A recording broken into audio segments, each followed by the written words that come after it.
Hello à tous! Ça faisait longtemps que j'avais pas fait une vidéo debout, donc aujourd'hui j'en fais une. J'en fais une bonus sur le couple. Comment créer un couple inspirant.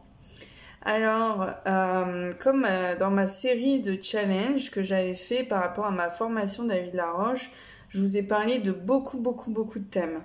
Donc en fait déjà, donc ça c'est moi qui vous le dis, je pense que c'est déjà important de travailler sur soi, sur nos valeurs, qu'est-ce qu'on veut, etc.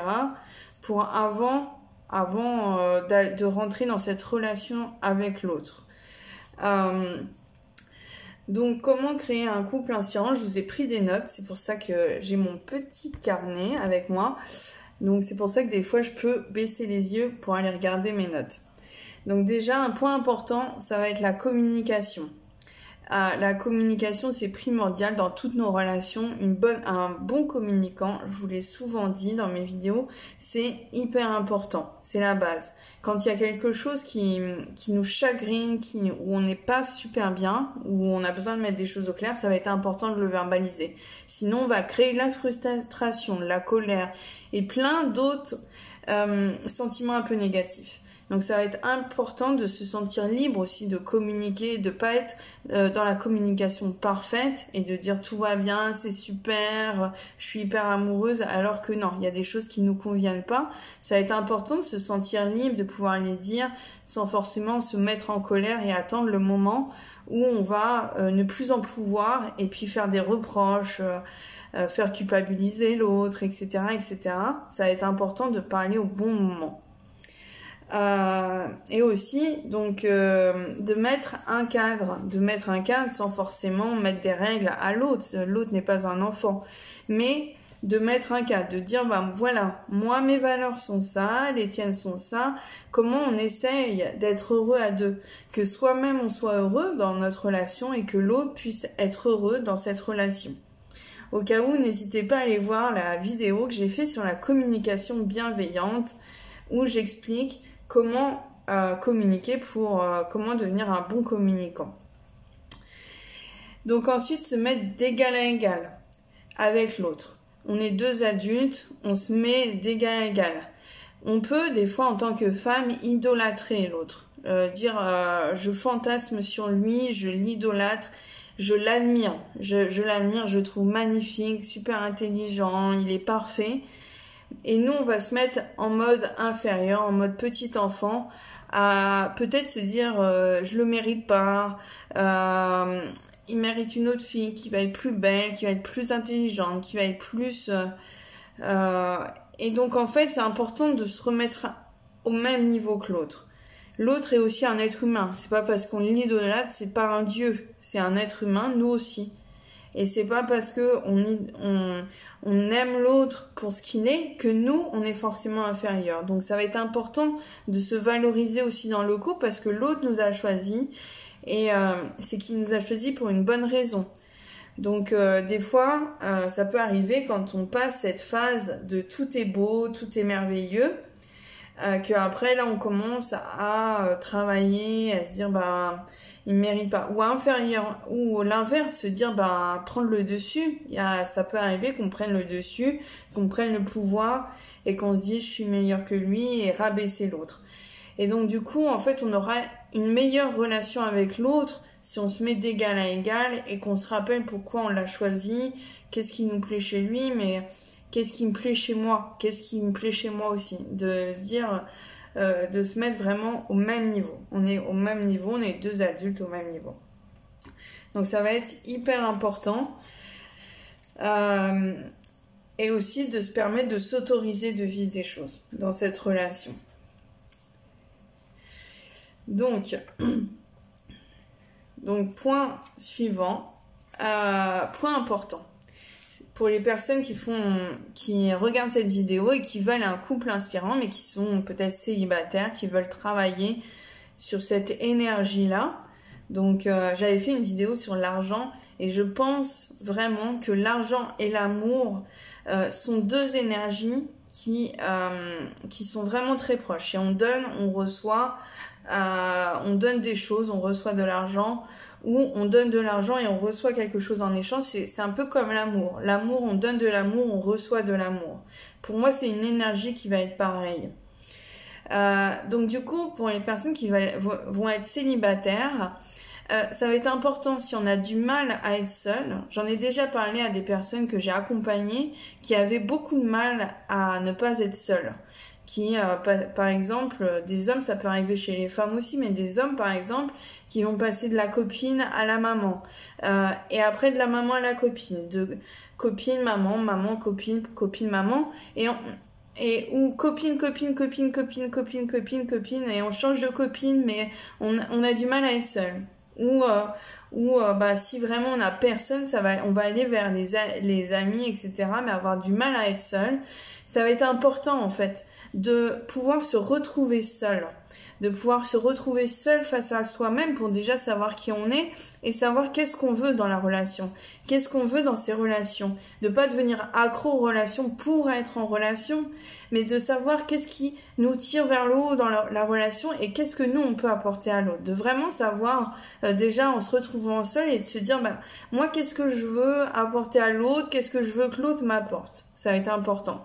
Et justement, pour l'inverse, les personnes qui ont vraiment du mal à être avec les autres, ça va être justement d'oser s'ouvrir à l'autre dans la rue, oser parler à quelqu'un, dire bonjour, ne serait-ce que adresser la parole sans forcément me dire je vais me mettre en couple avec la première fille ou le premier garçon qui va passer dans la rue.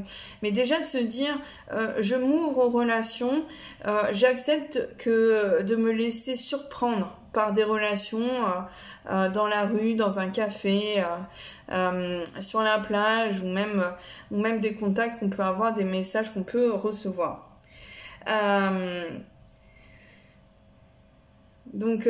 Aussi, point important, c'est qui va revenir à la communication, ce que je disais au début, c'est déjà ça va être important de dire je t'aime, mais dire je t'aime pas que avec les mots, avec les gestes. Ça va être pas il y a des personnes qui vont dire je t'aime, mais des fois pour la personne en face, ça ne va pas avoir de sens, parce que la personne en face, ça peut attendre un geste d'attention, du soutien.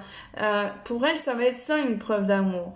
Donc en fait, faut savoir quelle est la valeur de l'autre, comment l'autre a envie de se sentir aimé, en fait. Ça va être hyper important, parce que nous, on veut se sentir aimé, par exemple, qu'on nous dise régulièrement qu'on nous aime par les mots. Ça va être important pour nous d'entendre les mots, mais il y a d'autres personnes qui vont aimer des gestes d'attention qu'on pourrait avoir dans un couple. Donc ça va être important de savoir comment l'autre veut recevoir ce message d'amour, de notre amour. Et puis aussi d'oser exprimer comment nous on veut le recevoir, d'oser dire voilà, toi tu me dis que tu m'aimes comme ça, mais moi ça ne me convient pas, j'aimerais que ça soit plus dans des gestes, etc. De savoir l'exprimer aussi, et d'oser le dire. Donc voilà. Ensuite, quand un couple se sépare, donc j'ai parlé d'un couple inspirant, j'ai donné quelques conseils pour les personnes célibataires. Maintenant, quand on se sépare et qu'il y a des enfants, ça va être déjà important de prendre sa souffrance pour soi-même. Souvent, moi par exemple, je suis une maman, on va souvent souffrir, même les papas, ils peuvent souffrir pour leur enfant, de se dire mais mon enfant va souffrir de cette séparation, etc. Mais déjà, prendre en compte notre souffrance, dire voilà, ma souffrance, j'en prends la responsabilité avant de penser à mon enfant, d'être un peu égoïste en fait. C'est comme ça qu'on va aider aussi notre enfant à ne pas rester bloqué dans notre souffrance, à se dire je veux en sortir, je veux vraiment passer au-dessus, j'accueille cette souffrance, ok, là je souffre, j'ai vécu peut-être une longue relation ou une relation qui m'a vraiment beaucoup touchée et cette séparation m'a beaucoup fait souffrir, mais déjà d'en prendre la responsabilité de ma souffrance, de pas culpabiliser pour son enfant ou de pas faire souffrir l'autre parce que nous-mêmes, nous souffrons. Donc déjà, d'en prendre et de se dire, bah maintenant je passe à autre chose, maintenant j'avance, je passe au-dessus cette souffrance, j'essaie de pas l'ignorer, mais vraiment de décider d'être heureux et de se poser la question, comment est-ce que je peux être heureux? Et en fait, c'est aussi montrer l'exemple à son enfant, qu'on peut s'en sortir, qu'on peut souffrir, ça fait partie de la vie, la souffrance, mais qu'on peut aussi s'en sortir et ça va devenir une force pour son enfant. On ne sait pas en fait quel impact ça va avoir sur son enfant, mais son enfant a aussi choisi d'être là et de tomber dans cette famille qui prend un risque de ne pas continuer ensemble. Et il peut y avoir des parents séparés et les enfants peuvent finir de personnes importantes qui réussissent leur vie et qui peuvent très bien réussir leur vie et ne pas être malheureux toute leur vie. Donc c'est vraiment... et aussi rentrer dans la gratitude. Rentrer dans la gratitude de dire, bah voilà, déjà grâce à cette relation, j'ai eu cet enfant. J'ai eu cet enfant, j'en suis vraiment très heureuse, ça m'apporte, je le regrette pas, et vraiment de rentrer dans la gratitude déjà, des choses positives. Donc ça peut être juste, j'ai cet enfant, ça peut être plein d'autres choses, essayer de se rappeler qu'est-ce que ça nous a apporté et d'être dans la gratitude.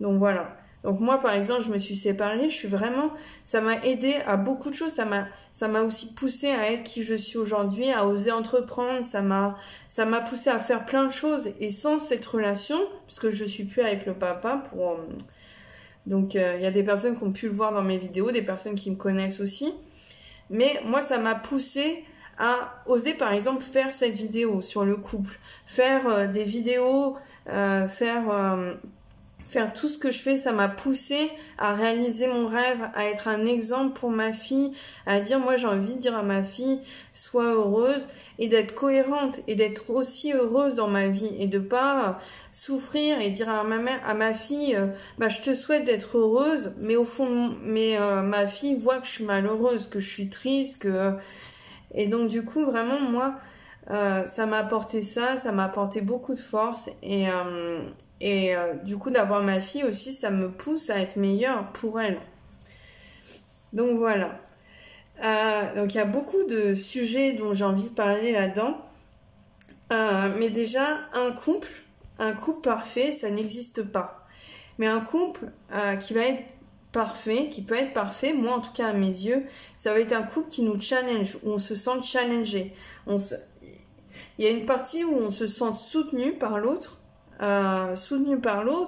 mais où on se sent poussé pour être meilleur, ou tiré vers le haut, soit tiré vers le haut, ou poussé vers le haut, comme on l'entend, mais en tout cas que ça nous a challenge pour être meilleur, pour nous sentir évoluer, sans que l'autre nous dise tu fais ci, c'est mal, faudrait que tu fasses comme ci, comme ça, sans qu'on se sente qu'on sente que l'autre est un peu notre chef, qu'on est de égal à égal et que les deux se tirent vers le haut, qu'on se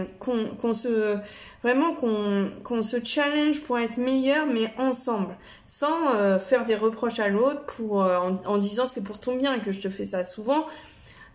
J'ai souvent entendu ça, des personnes qui faisaient des reproches à l'autre en disant bah c'est pour ton bien, c'est pour que tu sois meilleur. Mais non, se challenger, ça va être dans la communication, dans la bienveillance, dans l'amour, dans tous ces sentiments-là, pas dans les reproches, dans la critique, dans la plainte. C'est vraiment dans une bonne énergie, en disant bah toi aussi tu me challenges, moi aussi je te challenge, et que nos valeurs hautes sont proches, parce que si nos valeurs hautes ne sont pas proches, ne sont pas similaires, en fait l'autre personne, par exemple moi ma valeur haute peut être le travail, peut être ma famille, ma santé, et pour l'autre ça peut être l'argent, ça peut être plein d'autres choses, et en fait on va justement se challenger sur des choses qui ne correspondent pas à l'autre en fait. Donc en fait ça va faire d'un couple qui va se rapprocher parce qu'il va plus se comprendre, ou chercher à comprendre l'autre parce que les valeurs hautes vont se rapprocher. Je suis déjà à 15 minutes et j'ai encore beaucoup de choses à aborder sur la sexualité. Je l'ai gardé en dernier parce qu'il y a des personnes qui peuvent être sensibles et avoir du mal à parler de ça. D'ailleurs, j'aimerais bien faire une vidéo juste sur la sexualité. J'espère le faire très vite. Donc en fait, ça va être vraiment important de communiquer, de dire qu'est-ce que j'ai envie, qu'est-ce que moi j'ai envie, et d'accepter aussi des fois qu'on n'a pas envie de faire l'amour, que là, tout de suite maintenant, c'est difficile, j'ai pas de désir, j'ai pas le libido. Ça va être courageux déjà d'oser le dire et d'essayer de trouver des solutions avec l'autre. La communication, c'est aussi ça, c'est dire il y a des choses qui vont pas que dans la sexualité, mais aussi dans le couple en règle générale, d'oser dire il y a des choses qui vont pas et essayer de dire bah voilà j'en prends la responsabilité pour nous deux. Parce que dans le couple, c'est 50-50, on a 50% de responsabilité dans le couple. Mais là, de dire, bah voilà, c'est moi qui vais pas par rapport à telle chose et j'en prends la responsabilité totale. Et maintenant, comment ensemble on peut essayer de trouver des solutions créatives, vraiment d'essayer de faire développer notre créativité. De se dire, bah maintenant, qu'est-ce qu'on en fait, comment on fait pour le faire évoluer, le fait que ça change et pour que ça convienne à tout le monde. À tous les deux, qu'on soit tous les deux bien dans cette relation.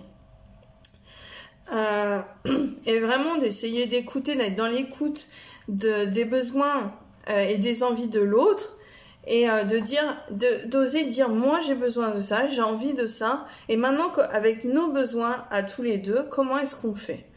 Donc ça c'est valable pour les couples hétéros, homosexuels ou bisexuels. Il n'y a pas de genre de couple. Voilà. Cette vidéo est vraiment pour le couple en règle générale, peu importe avec qui nous sommes. Donc ensuite je voulais parler de l'énergie masculine et l'énergie féminine qu'on a tous. On a tous une énergie masculine et une énergie féminine en nous. Donc je voulais vous parler un peu de qu'est-ce que c'est pour moi. Je crois que j'en ai parlé dans une vidéo, je l'ai introduit un peu dans une vidéo, mais j'en reparlerai. C'est un sujet qui me parle beaucoup. On peut parler du yin et du yang, du féminin, masculin, du cerveau droit, du cerveau gauche. Vraiment l'énergie, là ce que je voulais vous informer, vous dire dans cette vidéo, c'est que l'énergie masculine va être la posture. Comment est-ce qu'on se tient ?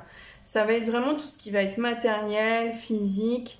Et c'est le fait d'aller jusqu'à son objectif. Passer à l'action. Être protecteur en sécurité. Donc on peut avoir cette énergie masculine et se sentir en sécurité avec soi-même. Se donner de la sécurité et de la protection. Et montrer de la force. Vraiment de la force, du courage. Sans forcément montrer les biscottos, quoi. Mais ça va être ça, d'aller jusqu'au bout en fait. L'action vraiment d'aller jusqu'au bout de nos objectifs qui va représenter le matériel aussi. Par exemple, mon objectif est de gagner de l'argent, bah ça va être le fait de gagner de l'argent. Mon objectif est de m'acheter une nouvelle maison, bah ça va être la maison. Ça va être vraiment d'aller jusqu'au bout. Donc c'est pour ça que ça va être un peu le matériel. Le féminin va être quelque chose de plus spirituel, dans la séduction. Donc ça peut être séduire l'acheteur si on veut acheter une maison, d'être dans la séduction pour avoir le meilleur prix. Donc c'est pas vraiment la signature, mais ça va être la séduction pour la négociation. Ça va être aussi l'écoute, la réception. Par exemple, le mâle va séduire et la femme va se laisser séduire aussi, va recevoir ce message. Mais aussi la femme, c'est séduire l'homme. Et donc ça va être tout ce côté maternage aussi, la femme vraiment qui va rassembler le maternage, va rassembler vraiment l'écoute et puis de faire pour les autres. La réception, ça va encadrer un peu tout ça. L'amour, on peut le définir comme l'amour inconditionnel. Mais ça va être tout ce qui va être un peu les rêves. Je rêve de cette maison. ça va aider justement d'avoir ces deux énergies pour aller jusqu'à l'objectif, parce que l'énergie féminine va nous aider à rêver d'un objectif, va nous dire, bah voilà, moi, j'aimerais bien aller jusqu'à là, qui va aider à séduire ses clients. Ça peut être séduire ses clients, ça peut être séduire le vendeur de la maison, par exemple. Ça peut aider dans plein de choses. Et après, l'énergie masculine va aider à passer à l'action, à pas être que dans le rêve, mais aussi à dire, bah maintenant, faut qu'on y aille, qu'on fasse des choses. Et du coup, la féminité, c'est aussi accepter qu'on ait des faiblesses, qu'on n'ait pas que la force, qu'on ait aussi, qu'on ressent des choses, qu'on est peut-être vulnérable. Et justement, ça va aider d'avoir cette énergie-là aussi en nous, justement, si on veut séduire des clients, de dire, bah moi aussi, je suis pas parfaite, ce que tu vis, je le vis aussi. Ça va être ça, l'énergie féminine. Et donc du coup, ça va être aussi important pour revenir à la communication, de dire bah voilà, moi j'ai envie que mon homme soit par exemple plus masculin, qui me montre plus de sécurité. Bah ça va être aussi important de lui dire bah voilà, là à tel moment, tu es dans l'énergie masculine qui me plaît. Ou tu es dans l'énergie féminine, si on veut justement qu'il soit plus féminin, qu'il montre plus ses sentiments par exemple, ça va être important qu'on lui dise, bah voilà, là, à tel moment, tu es dans cette énergie qui me plaît, qui me séduit, voire même qui m'excite. Ça va être, pour en revenir à la sexualité, ça va être important de lui dire aussi, parce que des fois, sans le savoir, la personne ne peut pas s'en rendre compte. Donc ça va être important de dire quand ça va pas, mais aussi quand ça va bien, pour que l'autre personne qui soit en face en prenne conscience et dise ah oui, et qu'elle puisse en profiter si elle veut vous séduire aussi à son tour, qu'elle puisse déjà prendre conscience de ce qui vous plaît en fait. Donc c'est pour ça que c'est hyper important la communication, et j'en ai parlé tout au long de la vidéo, c'est revenu à différents moments. Mais ça va être important de dire de justement laisser parler son énergie féminine et de dire bah voilà, là il y a ça qui est compliqué, il y a ça qui va, et ça va être un point fort pour être un couple inspirant. Voilà. Et donc du coup, il n'y a pas de couple aussi parfait qu'on est forcément, ça va être forcément chiant de vivre à deux. Je voulais aussi le dire, et donc du coup c'est vraiment important de mettre de la communication pour en fait on avance tous dans notre individualité, et donc du coup c'est important aussi d'avancer dans notre couple et de le faire évoluer. Voilà, je vous dis à très vite pour une prochaine vidéo, et c'était un plaisir déjà de faire celle-là. Voilà, j'espère que ça vous aura plu.